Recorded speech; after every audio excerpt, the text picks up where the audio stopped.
Père, on veut te remercier. Certainement, c'est une joie d'être sauvé en Christ. On veut te célébrer, Père. C'est toi qui as agi. C'est Christ qui a fait tout le travail. C'est lui qui a pris notre jugement, notre condamnation, le châtiment qui nous apporte la paix. Tu l'as pris pour nous, Seigneur Jésus.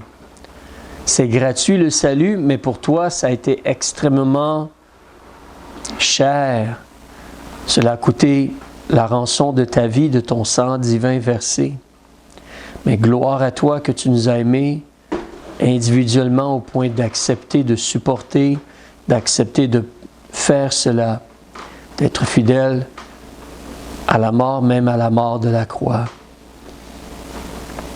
Aide-nous maintenant à considérer comment nous aussi, on doit se soucier des gens autour de nous et regarder pour essayer de rejoindre les gens autour de nous.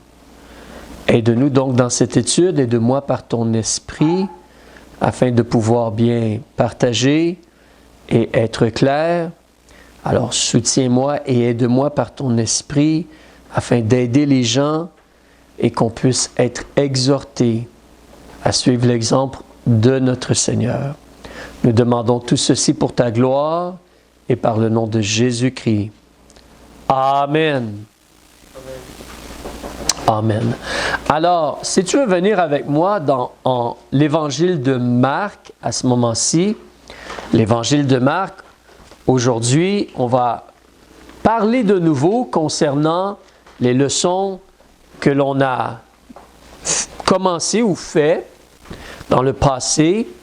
On va revenir à la réalité que Jésus revient, mais une fois par mois, si tu te rappelles, je parle un peu de ce sujet-ci et on va en parler donc aujourd'hui. Alors, Marc, chapitre 10, l'Évangile de Marc, chapitre 10, on parle de comment être un ami.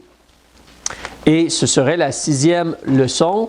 On parle d'aimer les gens, on parle d'être amical ou vraiment se soucier des gens autour de nous.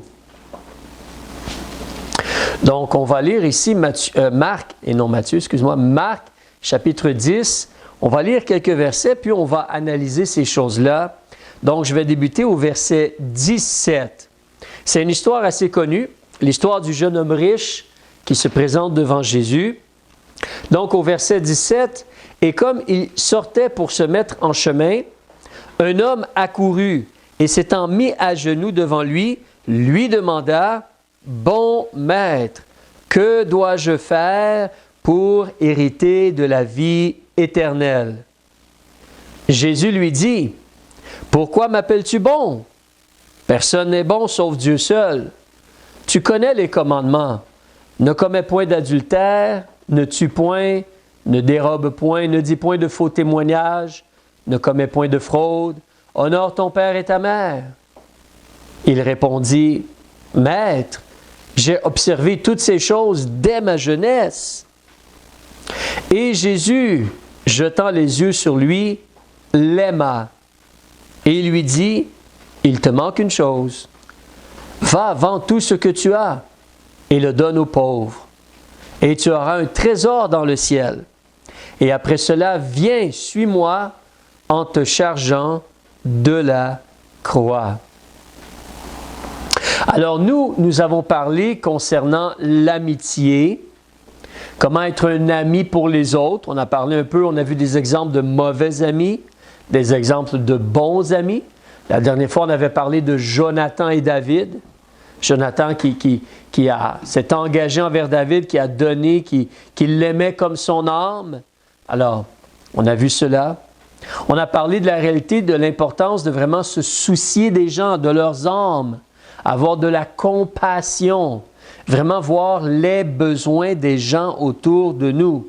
Oui, toi aussi tu as des besoins, mais voir les besoins des gens autour de nous. Et là, devant nous, on a une histoire vraie. C'est une histoire vraie qui s'est produite pendant la vie et le ministère de Jésus. Donc, nous savons, on en a parlé un peu il y a quelques dimanches, mais tout ce qui est écrit dans la Bible est écrit pour notre instruction. Alors, on va regarder cela puis réfléchir un peu. On a ici un jeune homme riche On te mentionne qu'un homme est accouru, mais dans l'histoire, si tu la connais, ou tantôt on va continuer de voir, et on peut regarder au verset 22, il est affligé de cette parole, il s'en alla tout triste, car il avait de grands biens. Donc on a un jeune homme riche, mais qui a des questions pour Jésus. C'est lui qui est allé, disons, qui a abordé ou qui est allé voir, qui a été vers Jésus. Même, c'est assez particulier, un homme riche, donc un homme avec un certain prestige, mais il va se mettre à genoux publiquement devant un chef, un maître, un rabbin, devant Jésus ici. Il se met à genoux devant lui, et ce n'est pas en cachette, c'est comme en public, hein? Mais on a un jeune homme riche qui a des questions pour Jésus, et on voit clairement ici que Jésus a aimé ce jeune homme-là. On l'a lu au verset 21, Jésus a jeté les yeux sur lui, et Jésus l'a aimé. Et c'est là que toi et moi, on doit réaliser que c'est par amour pour les gens, par souci pour leur âme, que nous parlons avec eux, que nous allons vers eux avec le message de l'Évangile de Jésus-Christ. Évidemment, c'est par l'aide de Dieu et l'aide de l'Esprit de Dieu, mais on fait cela par amour, par souci pour les gens. Ce n'est pas qu'on essaie d'accumuler des choses, qu'on essaie de, quand on va arriver au ciel, qu'on ait plein de récompenses parce qu'on a témoigné à plein de gens. À la base, c'est les gens devant nous et leurs besoins. Oui, Jésus nous dit d'aller, mais il y a l'amour ici. Jésus t'a aimé et tu dois apprendre au sujet de l'amour, être changé par l'amour de Dieu. Puis ici, tu peux voir Jésus. Le monsieur, justement, il est un peu têtu, on va en parler tantôt plus. Le monsieur est un peu têtu, ne sent pas écouter Jésus. Mais qu'est-ce que Jésus fait? Jésus jette les yeux sur lui. Toute une phrase en français, hein? Jésus a pris ses yeux et les a jetés sur lui. Non. Jésus jeta les yeux sur lui, puis il a aimé. Il a aimé. Il a juste aimé. Est-ce que le monsieur lui a donné de l'argent? Non. Est-ce que le monsieur était gentil? Non, pas nécessairement. Est-ce que le monsieur croyait beaucoup en Jésus? Pas nécessairement. Il l'a juste abordé. Est-ce que le monsieur est un peu têtu et n'écoute pas ce que Jésus dit ou se pense un peu orgueilleux? Mais Jésus l'a aimé. Jésus l'a aimé. Alors, il faut demander au Seigneur de nous aider pour que son amour soit en notre cœur et que nous, on soit influencés par l'amour de Dieu pour aimer l'âme des gens autour de nous afin de vouloir partager avec eux au sujet de Jésus-Christ. Non, on ne va pas forcer les gens, mais on veut partager au sujet de Jésus-Christ parce qu'on les aime. Parce qu'on les aime, tout simplement. Alors, donc, on va regarder certaines petites choses plus en détail dans le texte ici. Premièrement, si j'essaie de parler à des gens de Jésus-Christ, si je désire parler à des gens de Jésus-Christ, si je me soucie des gens et j'aimerais aborder une conversation spirituelle avec les gens, il est certain que comme dans ici l'histoire, c'est plus facile si la personne me pose des questions. La personne a ouvert la conversation. Alors, c'est beaucoup plus facile si la personne vient, puis regardez la question ici, c'est une question vraiment merveilleuse. Qu'est-ce que je dois faire pour avoir la vie éternelle? Ah, je vais te le dire avec plaisir, Jean 3,16, hein, Romains 5,8, etc. Donc, mais 1 Jean chapitre 5, si tu connais. Mais ici, le jeune homme, il aborde Jésus, puis lui a la question, qu'est-ce que je dois faire pour hériter de la vie éternelle? Donc, évidemment, c'est plus facile si un collègue de travail, un voisin ou quelqu'un d'autre te dit « Hey, comment je fais pour avoir le pardon de mes péchés? » Tu le sais, donc c'est quand même un peu plus facile de dire « Ben, c'est comme ça que tu peux avoir le pardon de tes péchés. » Alors, c'est là que toi et moi, on doit aussi apprendre à considérer avoir des questions. Parce que notre désir est d'essayer d'amener les conversations, si possible, vers les choses spirituelles. On prie pour des occasions, on cherche des occasions, mais d'avoir des questions. Donc, ici, il y a une question. On pourrait demander à quelqu'un, est-ce que tu sais comment avoir la vie éternelle? Évidemment, la majorité des gens présentement au Québec, la vie éternelle, ce n'est même pas une phrase connue. Ce n'est même pas une phrase connue. C'est quoi ça, la vie éternelle? Comme si tu leur dis, es-tu sauvé? Pardon? Hein? Plutôt comme ils diraient. Alors, donc, mais hein? Quoi? C'est quoi ça? Être sauvé, sauvé. Sauvé de quoi, là? De quoi tu veux que je sois sauvé? Les gens ne comprennent pas ce langage-là parce qu'ils n'ont jamais vraiment lu le Nouveau Testament. Pour toi et moi, c'est un langage normal parce qu'on le lit à tous les jours. Alors, mais tu peux poser la question, est-ce que tu sais comment avoir la vie éternelle? Tu peux poser une autre question, comme exemple, est-ce que tu sais comment naître de nouveau? Puis là, tu peux lui dire, Jésus a dit, si un homme ne naît de nouveau, il ne peut voir le royaume de Dieu. C'est très important. Est-ce que toi, tu sais comment naître de nouveau? Ça peut être une façon d'ouvrir la conversation un peu et de parler aux gens. Dans le passé, je les vois moins maintenant, mais à un certain moment donné, c'était populaire. Je les voyais en anglais et en français. Le traité disait quelque chose comme « Comment aller au ciel en partant de… » Et là, dépendant dans quelle ville tu étais, tu mettais le nom de ta ville et une carte de ta ville. Donc, j'en ai vu qui disaient « Comment aller au ciel en partant d'Ottawa »,« Comment aller au ciel en partant de Montréal », ainsi de suite. Dépendant de la ville où tu étais. « Comment aller au ciel en partant de telle ville ». Mais ça, c'est certainement une question aussi. On en parle un peu moins de nos jours pour différentes raisons, mais est-ce que tu sais comment aller au ciel? Évidemment, les gens sont très terre à terre maintenant. Mais est-ce que tu sais comment aller au ciel? Est-ce que tu sais ce que tu dois faire pour aller au ciel? Ça peut être une question. Comme je vous ai mentionné, pour moi, présentement, la question que j'utilise, parce que dans le passé, je demandais aux gens, est-ce que tu sais pourquoi Jésus il est mort?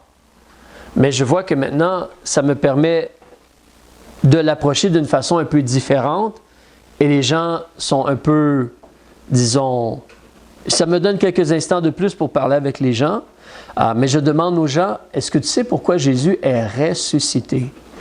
Tu as entendu que Jésus est mort à la croix pour nos péchés? Oui, oui. Pourquoi Jésus est ressuscité dans ce cas-là? Ce n'est pas une question piège. Peut-être il y a quelque chose pour nous. Voilà quelqu'un qui a vaincu la mort. Pourquoi Jésus est ressuscité? La plupart des gens ne savent pas. Puis, généralement, les gens sont prêts à t'écouter pour entendre la réponse. Évidemment, dans certains cas, tu dois aller rapidement. Ils n'ont pas beaucoup de temps. Mais pourquoi Jésus est ressuscité? Et là, on explique qu'il est ressuscité pour notre justification. On recule à sa mort. Pourquoi il est mort, nos péchés, ainsi de suite. Une autre question, des fois, qui peut être utile, peut être quelque chose comme, si tu te présentes devant Dieu un jour, puis Dieu te demande, si Dieu te demande, pourquoi est-ce que je devrais te laisser entrer dans mon ciel? Si tu te présentes devant Dieu, vous savez, ici au Québec, on a l'idée que Saint-Pierre est aux portes du paradis et c'est lui qui tient la porte. Mais si on nous demande pourquoi est-ce que je devrais te laisser entrer au ciel, au paradis, qu'est-ce que tu vas répondre à Dieu? Les gens vont répondre généralement à cela. Certains vont dire « je m'en fous », mais la plupart vont dire « ben moi, je suis une bonne personne. Moi, je suis une bonne personne. » Mais avoir une conversation avec les gens. Donc, tu peux noter peut-être ces questions-là, ou je peux vous donner un petit papier si vous voulez vous en rappeler. Mais l'idée, ici, comme je dis, c'est simple. Le monsieur va voir Jésus. Sinon, souvent, Jésus, c'est lui qui abordait les gens et il prêchait en public. Mais là, le monsieur vient le voir. Tu te rappelles, il y a un autre homme, à un moment donné aussi, qui est allé voir Jésus le soir. Cet homme-là s'appelle Nicodème. Et qu'est-ce que Jésus a fait? Il a tout de suite été vers la question importante. Il parlait avec un homme religieux, très religieux. Donc, il a été directement et il a été tout de suite à la partie importante. Nicodème, c'est un homme né de nouveau, il ne peut voir le royaume de Dieu. On va parler des choses importantes ici. Donc, il est allé directement à cela. De là, l'idée, quand tu rencontres quelqu'un de religieux, tu peux lui demander, est-ce que tu es né de nouveau? Parce qu'il est déjà religieux. Il croit déjà qu'il y a un Dieu, qu'il faut faire du bien, qu'on doit craindre Dieu, qu'il y a une espérance après la mort. Mais est-ce que tu es né de nouveau? Mais ici, on a la réalité donc de vraiment considérer avoir des questions. Parce que justement, si la personne ne te pose pas des questions, toi, tu veux essayer d'ouvrir la conversation avec amour, et c'est là que peut-être même tu peux donner un traité à la personne pour espérer ouvrir une conversation. Que la personne revienne puis te pose quelques questions ou qu'elle te donne son opinion ou quoi que ce soit.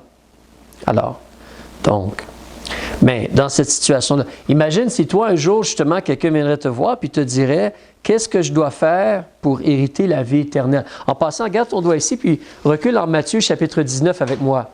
La question est un peu différente dans Matthieu. Ça nous fait voir vraiment le cœur du monsieur. Matthieu chapitre 19, regarde le verset 17 avec moi. Excuse-moi, le verset 16.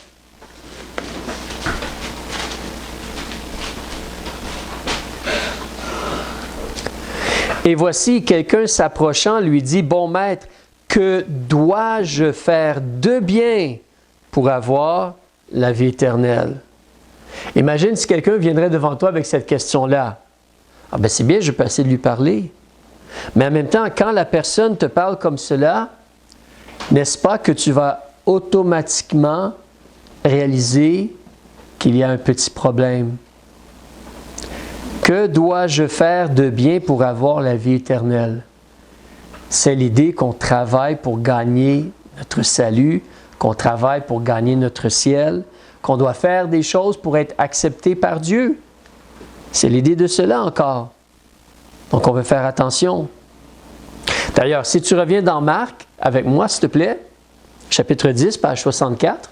Donc, alors, on essaie d'ouvrir la conversation. La personne nous pose une question ou on veut avoir une conversation spirituelle avec les gens. On garde en tête certaines questions qu'on peut poser, comment on peut essayer d'amener la conversation vers les choses spirituelles.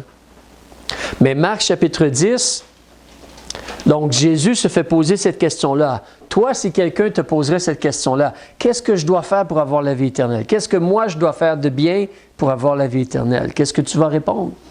Remarquez la réponse de Jésus au verset 18. En réalité, Jésus répond avec une question. Il répond avec une question. Et quand on répond avec des questions, c'est pour faire réfléchir les gens. Et Jésus était très sage et très habile avec cela. Et c'est là que nous aussi, on doit faire attention pour apprendre à utiliser des questions pour faire réfléchir les gens. Si on leur dit plein de choses, ils vont nous écouter peut-être, mais s'ils réfléchissent puis ils se convainquent eux-mêmes dans leur réflexion, dans leur questionnement. Alors Jésus lui dit, « Pourquoi m'appelles-tu bon? » Et nous savons, oui, que c'est le Saint-Esprit qui convainc les gens. Mais comme je dis, tu vois que Jésus souvent posait des questions. Même il posait à ses disciples, « Qui dites-vous que je suis? » Qu'est-ce que la foule dit que je suis? Alors, Jésus lui dit, « Pourquoi m'appelles-tu bon? Personne n'est bon sauf Dieu seul. » Question et vérité. La vérité, personne n'est bon sauf Dieu seul. La question, pourquoi est-ce que toi tu m'appelles bon? Et ça, c'est une phrase intéressante. Alors, en réalité, il y a des gens qui vont peut-être essayer d'utiliser cela pour essayer d'argumenter que Jésus n'est pas Dieu dans ce cas-là, mais en réalité, c'est complètement l'opposé.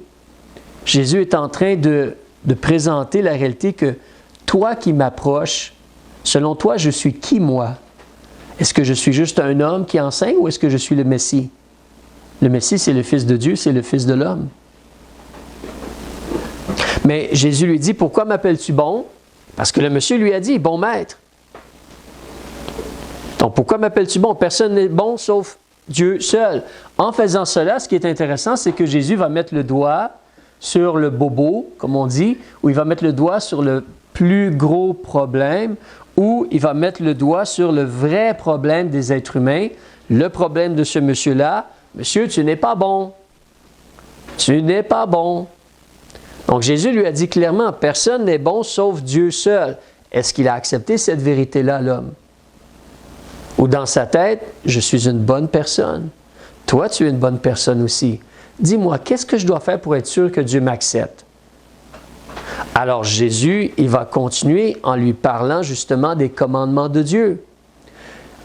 Tu connais les commandements, ne commets point d'adultère, ne tue point, ne dérobe point, ne dis point de faux témoignages, tu vas remarquer que les 6 commandements que Jésus mentionne, ce sont les commandements de notre relation avec les gens autour de nous. Il y a 4 autres commandements que Jésus n'a pas touchés ou mentionnés. C'est-à-dire que l'adultère, c'est entre moi et ma femme ou moi et les autres hommes, dans le sens tromper avec sa femme, là. Ne tue point, ça c'est tuer les autres hommes autour de moi. Voler ou dérober, c'est les hommes autour de moi. Mentir aux gens autour de moi, c'est les hommes autour de moi. Frauder quelqu'un ou honorer mon père et ma mère, c'est des gens autour de moi.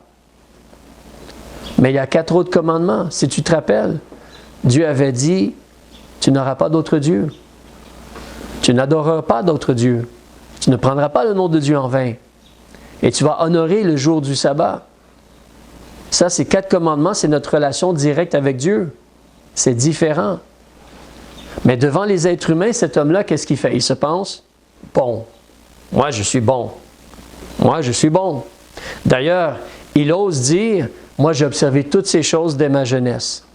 Et j'ai souvent dit, moi j'aimerais parler avec sa mère, son père et ses frères et ses sœurs. Je pense qu'ils auraient une réponse différente probablement. Mais lui, en tout cas, il a toujours observé ça depuis qu'il est jeune.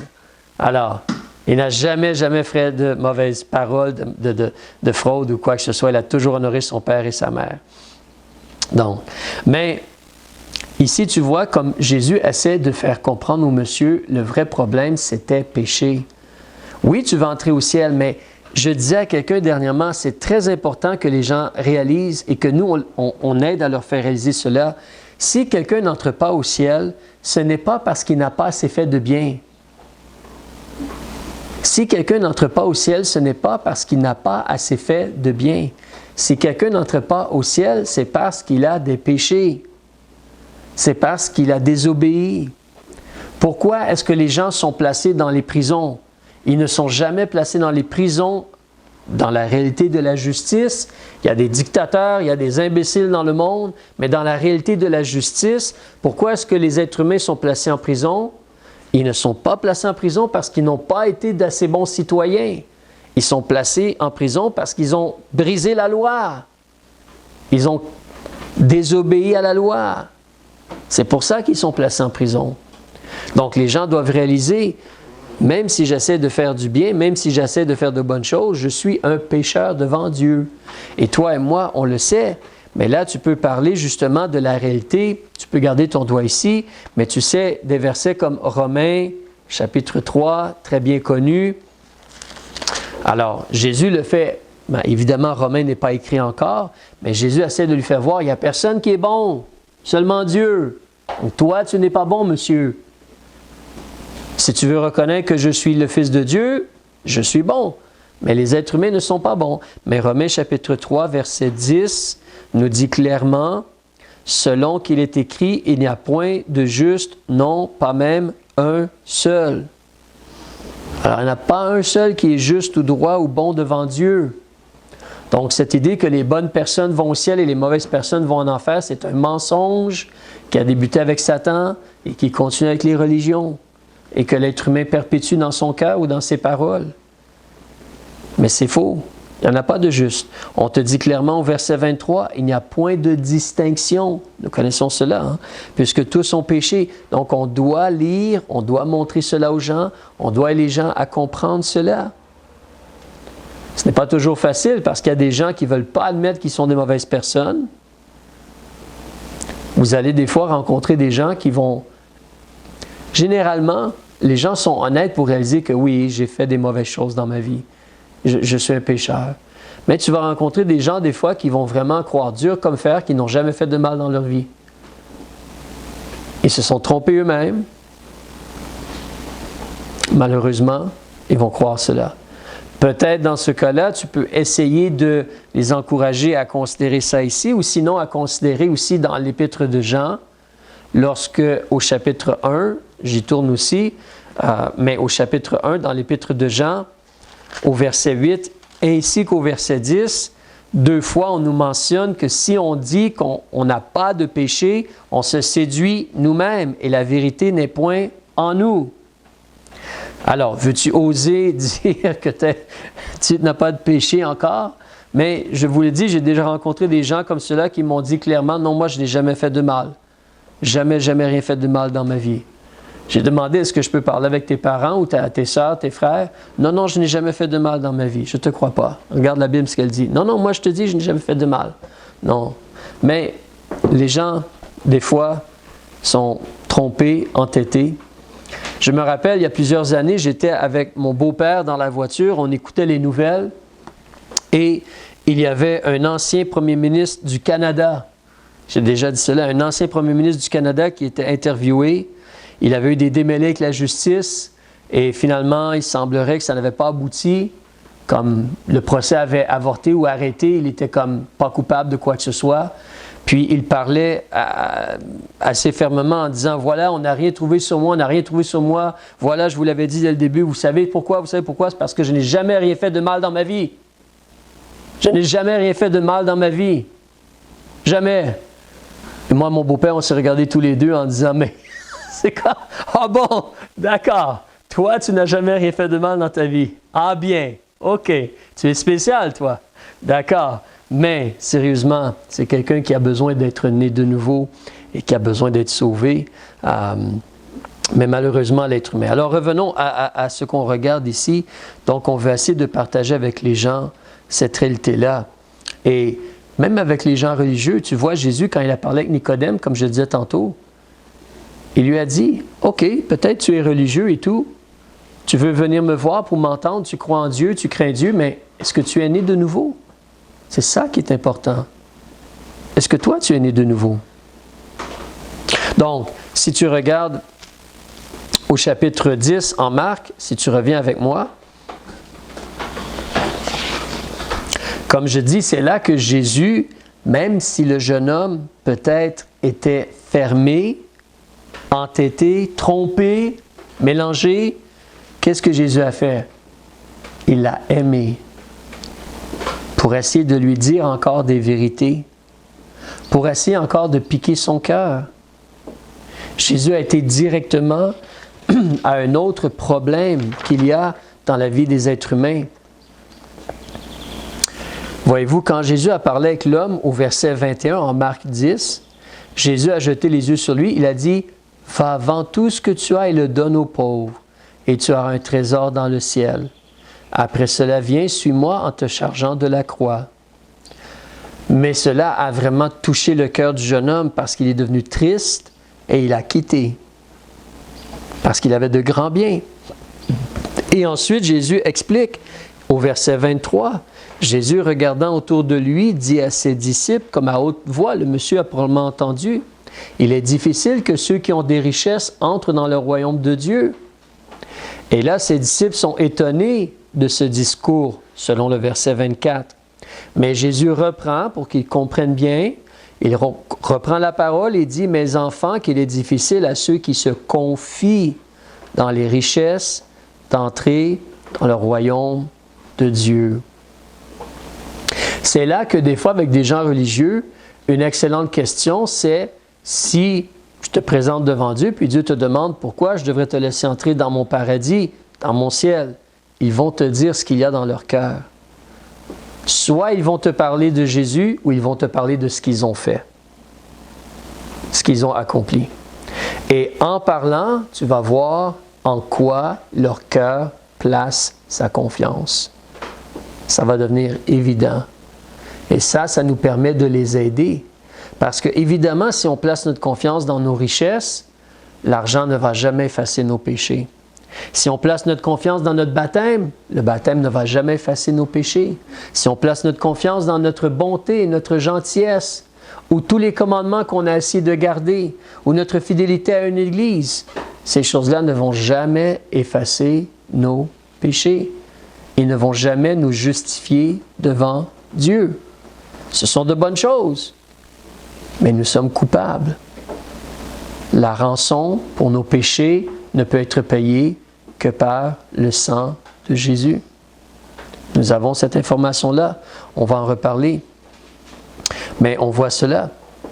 Il y a plusieurs années, j'étais au travail et une dame, une femme est venue, une collègue de travail, je devrais dire, une femme, oui, mais une collègue de travail, On avait à peu près la même âge. Peut-être elle était un peu plus vieille que moi, je ne suis pas sûr. Mais elle m'a abordé pendant l'heure du dîner. Pendant la pause, j'étais à mon bureau, je lisais ma Bible. Et puis, elle est venue me voir. Il y avait son copain avec elle. Puis, elle a commencé à me parler des choses comme dans la Bible. Et donc, j'ai essayé de mener la conversation vers le salut en Christ, pourquoi Jésus était mort. Et cette dame-là, son copain écoutait, parlait un peu moins, mais cette dame-là parlait comment, en l'importance de faire du bien, d'être une bonne personne et tout cela. Elle disait de sa bouche qu'est-ce qui était important pour elle et en quoi elle plaçait sa confiance. Donc j'ai dû essayer de lui expliquer, non, en réalité, nous sommes coupables. Nous méritons la punition. En réalité, le problème, c'est la rébellion. Ce n'est pas le manque de bonnes œuvres. Ce n'est pas ça le problème. C'est notre désobéissance envers Dieu. Il fallait que Jésus meure et Jésus, c'est le seul qui peut effacer nos péchés. Il fallait essayer de l'aider à réaliser comment, même si elle voyait des choses dans la Bible, même si elle avait peut-être commencé à regarder un peu les choses religieuses, sa confiance était dans la mauvaise chose, malheureusement. Donc, rappelle-toi, hein, le Saint-Esprit, si tu avances dans Jean chapitre 16, on va terminer bientôt. Jean chapitre 16, on nous dit que quand le Saint-Esprit vient, ou il est venu, mais quand le Saint-Esprit vient, Jésus a dit, il va convaincre le monde, Jean chapitre 16, versets 8 à 10, ou 8 à 11. Mais le Saint-Esprit va venir, et quand il va venir, au verset 8, il va convaincre le monde de péché, de justice et de jugement. C'est ce que le Saint-Esprit fait. Il convainc les gens de leur péché. Ils n'ont pas Jésus, leur péché demeure.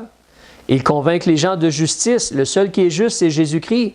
C'est le chemin pour aller vers Dieu. Et il convainc les gens de jugement. Le prince de ce monde est déjà jugé.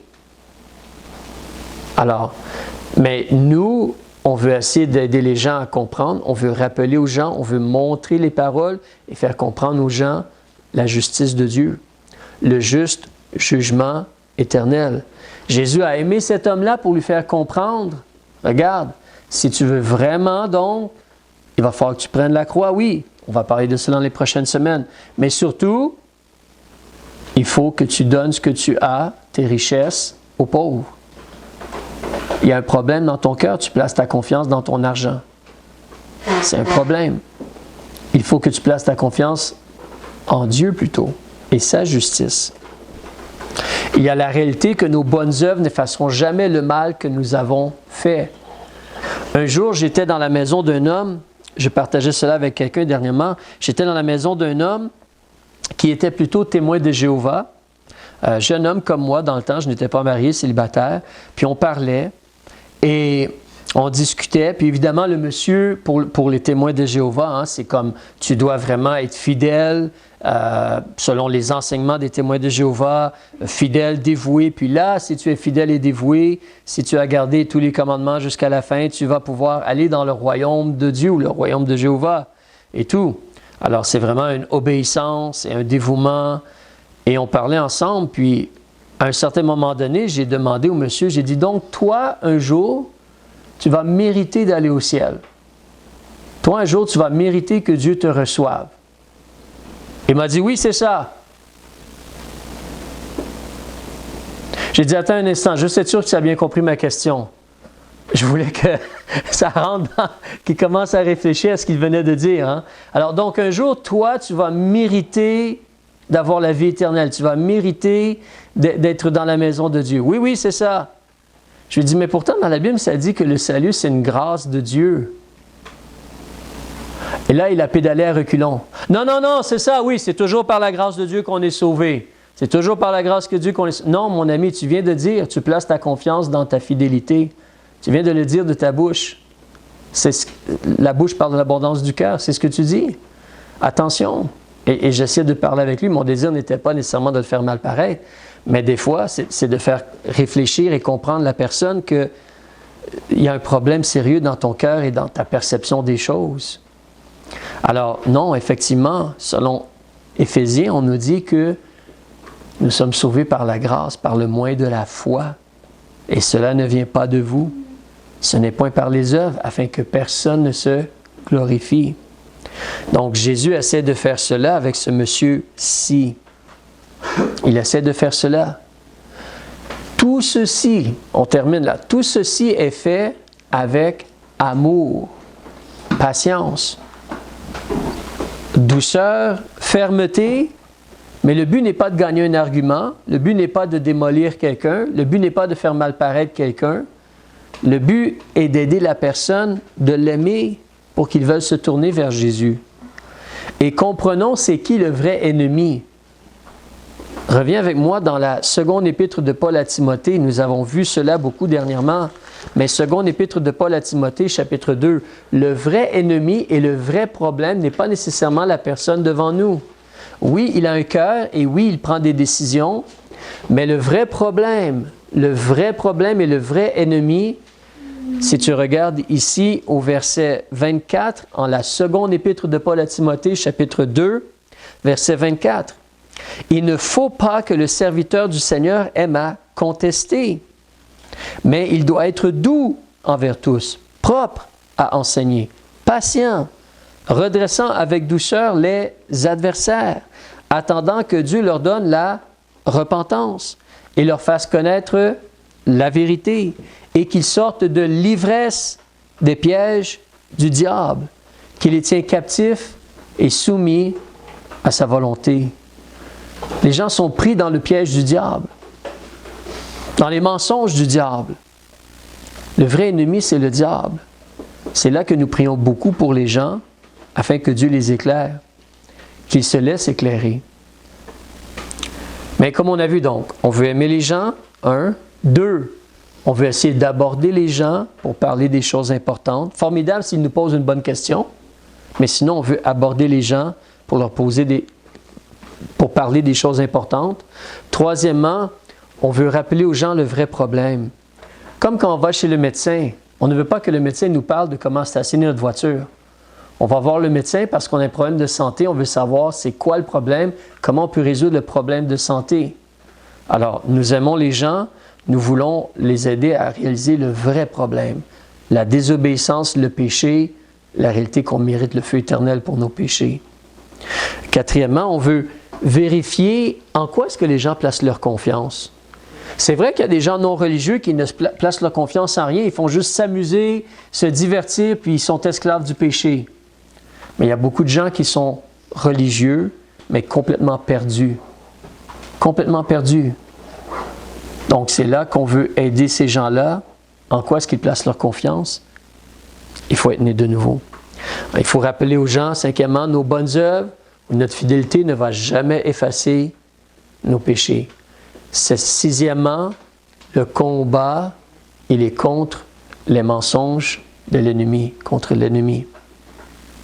Le combat, il est là.